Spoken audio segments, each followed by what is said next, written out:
Babysitting was supposed to be an easy way to make some extra money during high school. But one fateful evening, it turned into a chilling nightmare that would haunt me for years.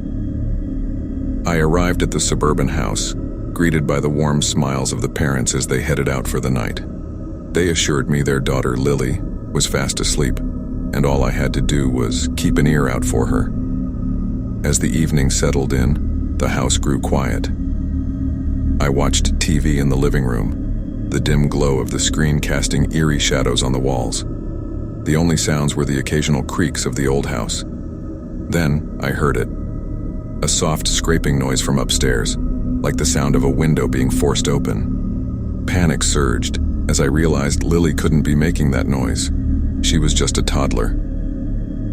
I crept upstairs, my heart pounding, and the noise grew louder. I reached Lily's room, the door slightly ajar, and pushed it open. My breath caught as I saw the open window, curtains fluttering in the breeze. Fear and dread clawed at me, and I knew someone had broken in. I rushed to Lily's crib, only to find it empty. Panic overwhelmed me as I realized the intruder had taken her. I called the police in a frenzy, my voice shaking as I described the situation. They arrived in a matter of minutes, and the search for Lily began. The hours that followed were agonizing, filled with uncertainty and fear. The police combed through the house, searching for clues. As they inspected the window, they discovered a chilling message scrawled in the dust on the windowsill. "She's mine now." Days turned into weeks, and Lily was never found. The police had no leads, and the parents were devastated. To this day, I can't shake the guilt and horror of that night, a babysitting job that turned into a living nightmare, and a reminder that darkness can lurk where you least expect it.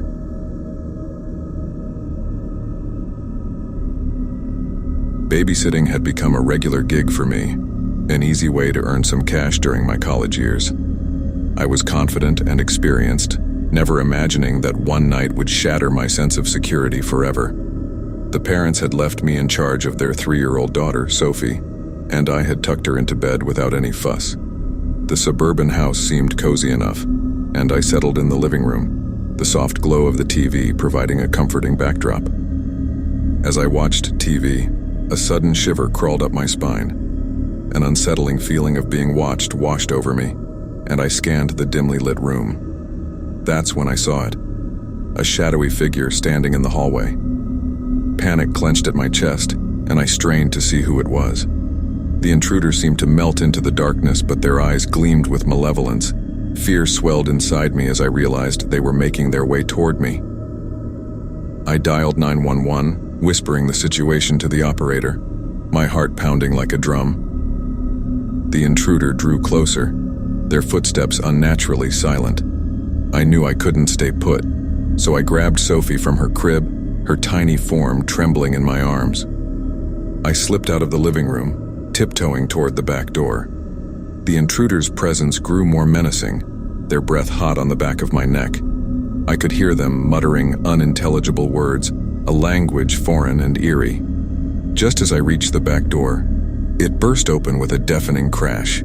The intruder lunged at me, their grasp cold and clammy. With all my strength, I pushed them away and bolted into the backyard. Sophie clutched tightly to my chest. Sirens wailed in the distance as I scrambled over the backyard fence, seeking refuge in a neighbor's house. The police arrived within minutes, and they apprehended the intruder, a man whose eyes bore the darkness of a malevolent force.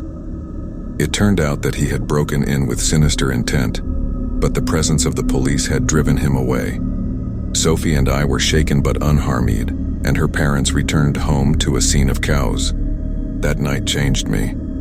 Babysitting, once an easy way to make money, had become a nightmare I couldn't forget. It was a stark reminder that danger can strike when you least expect it, turning the most ordinary of nights into a horrifying ordeal.